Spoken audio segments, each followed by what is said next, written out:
So today's parable, this is session 3, and today's parable is the story of the farmer who had a bumper crop. And so he planned to store it all up and have plenty, and then he'd be able to sit back and enjoy life. Jesus told the story in the context of two brothers who were obviously squabbling over an inheritance.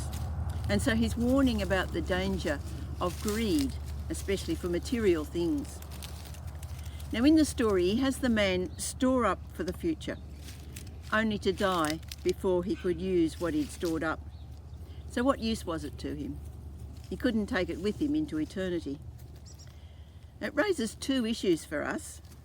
One is the great attraction of material things, and the second is that something that's seemingly inbuilt in us. We want to know that our future is secure. This is one of the things, I guess, that's really rattling some of our young people at present, because they can't see what the future will be. Their plans for education are being mucked up. They know that jobs will be hard to get. They just can't see what the future is going to be like. And it's very, very unsettling, because we like to know that our future is secure. Our eyes need to be lifted beyond the things of this world so we can focus on God and what He wants. What we have in this world doesn't really matter, but what we do with what we have does. And Jesus talks about being rich towards God. And to be rich towards God is to be obedient to Him and live for Him and not for ourselves. There's a well-known figure in history, Albert Schweitzer, born in France in 1875. He studied theology. He was a brilliant student. He got his PhD. He was also a brilliant musician, and he was known as a concert organist all around Europe and did concerts all around Europe. And then he used the funds from the concerts to put himself through medical school and became a doctor. So he had it all. He had fame, he had fortune, but he gave it up to establish a hospital in a place called Lembrene in French Equatorial Africa. And the funds from his concerts he used to set up this hospital. And he spent the rest of his life in this equatorial part of Africa, being their doctor and their surgeon. He certainly used his life for God. A couple of his quotes I think are worth thinking about. The purpose of human life is to serve and to show compassion and the will to help others. And a second one, example is not the main thing in influencing others, it's the only thing. He was certainly a life that was rich towards God. How do we come to that place where we can trust God for our future and know that that is our real security? Well, building relationship with Him is the first thing. The more we know about God, the more we experience His love and His goodness towards us, then the more we're able to trust that whatever is going on, He'll take us through. Remember King David, who was able to write, "The Lord is my shepherd, I want for nothing." And he wrote it when he was fleeing for his life, hiding in caves away from his son, who was out to kill him and take over the kingdom. David was able to write those words because he knew God, and he knew the goodness of God, and he knew he could trust.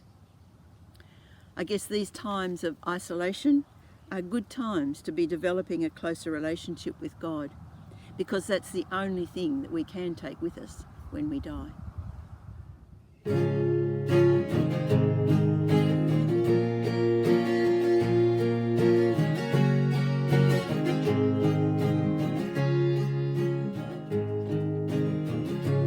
Only this I want,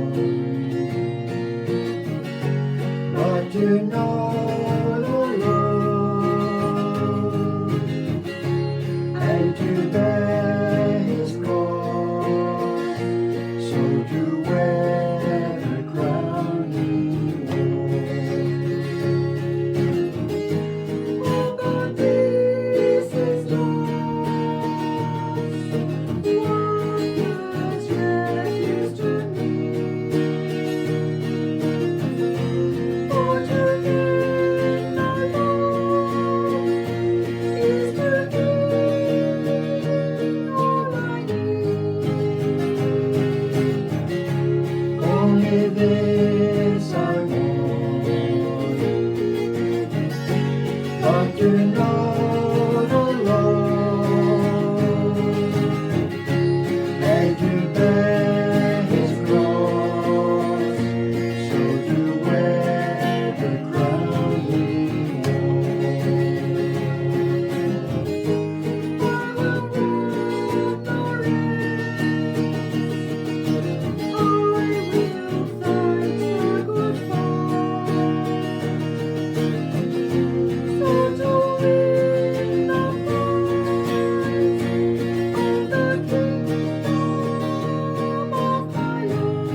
original